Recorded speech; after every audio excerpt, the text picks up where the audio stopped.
আজকে বাসায় মেহমান এসেছিল, কিন্তু সমস্যা হলো তারা গরুর মাংস খায় না। কি রান্না করা যায় ভাবতে ভাবতেই মাথা চলে এলো একটা দারুণ আইডিয়া, চিকেন তেহারি। তাহলে চলুন আজকে দেখে নেওয়া যাক কিভাবে খুব সহজেই বাসায় তৈরি করে ফেললাম সুগন্ধি, ঝরঝরে আর একেবারেই পুরনো ঢাকার স্বাদের সরিষার তেলের চিকেন তেহারি। আসসালামু আলাইকুম, আপনাদের সবাইকে আমন্ত্রণ জানাচ্ছি আমার কুকিং চ্যানেল মিসেস তরিকুলে। প্রথমেই তৈরি করে নিচ্ছি তেহারির বিশেষ গরম মশলা। একটি ফ্রাই প্যান গরম করে এতে দিচ্ছি দারুচিনি, জয়ফল, এলাচ, লবঙ্গ, কাবাব চিনি এবং জয়ত্রী। তবে এখানে একটি বিষয় খেয়াল রাখবেন, সব মশলা একসঙ্গে দিবেন না। প্রথমে দারুচিনি, এরপরে জয়ফল, তারপর এলাচ, লবঙ্গ ও কাবাব চিনি, আর সবশেষ দেবেন হচ্ছে জয়ত্রী। হালকা আঁচে মশলাগুলো একটু ভেজে নিলেই এর সুগন্ধ আরও ভালোভাবে বের হয়ে আসবে। ভাজা হয়ে গেল মশলাগুলো, হামানদিস্তা দিয়ে ভালোভাবে গুঁড়ো করে নিচ্ছি। এবার আসি মুরগির ম্যারিনেশনে। আমি এখানে প্রায় 1 কেজি ওজনের একটি সোনালী মুরগি ছোট ছোট পিস করে নিয়েছি। আপনারা চাইলে পিসগুলো একটু বড়ও করে নিতে পারেন। একটি কড়াইয়ে মুরগির পিসগুলো নিয়ে এতে দিয়ে দিচ্ছি প্রায় আধা কাপ পেঁয়াজ বেরেস্তা। এবার 1.5 টেবিল চামচ রসুন বাটা, 1 টেবিল চামচ আদা বাটা এবং আগে থেকে ভেজে রাখা গুঁড়া মশলাগুলো সব দিয়ে দিলাম।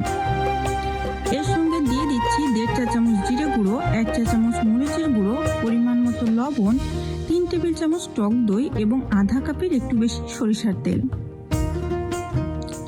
এবার সবকিছু খুব ভালোভাবে মাখিয়ে নিতে হবে, যাতে মশলা প্রতিটি মাংসের পিছে সুন্দরভাবে লেগে যায়। তেহারির এই অংশটা কিন্তু খুবই গুরুত্বপূর্ণ। যত ভালোভাবে আপনি ম্যারিনেশন করতে পারবেন ততই এর স্বাদটা বাড়বে। ম্যারিনেট করা মাংসটা 20 থেকে 25 মিনিট রেখে দিচ্ছি। ম্যারিনেশন হয়ে গেলে এবার মাংসটা রান্না করে নিচ্ছি। চুলার আঁচ একেবারেই কমিয়ে দিয়ে মাংসটা বসিয়ে দেব। এখানে কিন্তু আমি কোনো অতিরিক্ত পানি ব্যবহার করছি না। মাংস থেকে যে পানি বের হবে সেই পানিতেই ধীরে ধীরে মাংসটা সিদ্ধ হবে। আপনারাও চেষ্টা করবেন মাংসর পানি দিয়ে মাংসটাকে রান্না করতে। মাঝে মাঝে নেড়ে দেবেন, তবে সময় নিয়ে অল্প আঁচে রান্না করতে হবে। তাড়াহুড়ো করলে কিন্তু তেহারির আসল স্বাদটা পাবেন না।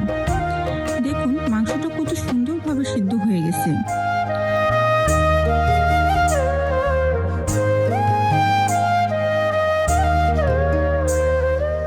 এখন মাংসটা আরো কিছুক্ষণ ভালোভাবে নেড়ে নিতে হবে, যতক্ষণ না মাংস থেকে তেল ছেড়ে আসছে।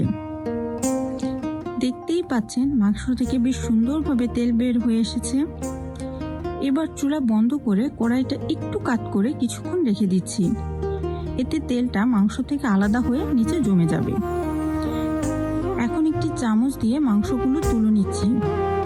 তেলটা কিন্তু কড়াইতেই রেখে দিচ্ছি, কারণ এই তেলেই এবার আমার চালটা ভাজা হবে। আর এখানেই লুকিয়ে আছে তেহারির সেই অসাধারণ ঘ্রাণ।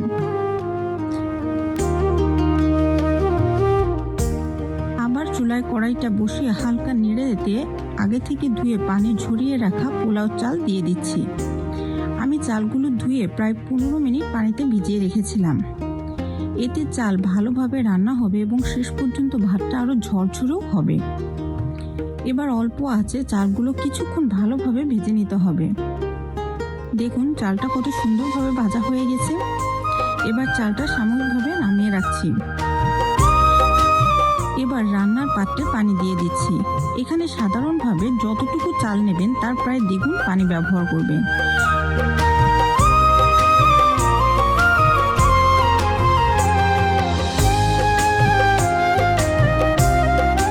পানিতে চালগুলো দিয়ে ভালোভাবে মিশিয়ে নিচ্ছি।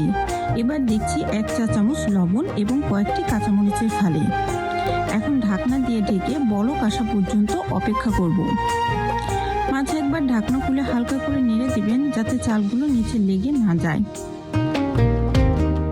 চালগুলো যখন প্রায় 80% সিদ্ধ হয়ে যাবে তখন চুলা বন্ধ করে দিচ্ছি। এবার শুরু হবে তেহারির সেই গুরুত্বপূর্ণ ধাপ, দমে দেওয়া। প্রথমে ভাতের প্রায় 2/3 তুলে নিচ্ছি। এরপর রান্না করা মাংসের কিছু অংশ এবং মশলাটা ভাতের উপর ছড়িয়ে দিচ্ছি। সঙ্গে দিচ্ছি কিছু পেঁয়াজ বেরেস্তা। এরপর আবার কিছু ভাত দিয়ে ঢেকে দিচ্ছি।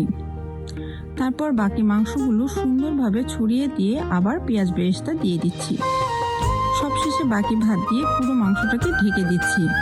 ভাতটা একটু সমান করে উপর থেকে আরও কিছু পেঁয়াজ বেরেস্তা ছড়িয়ে দিচ্ছি।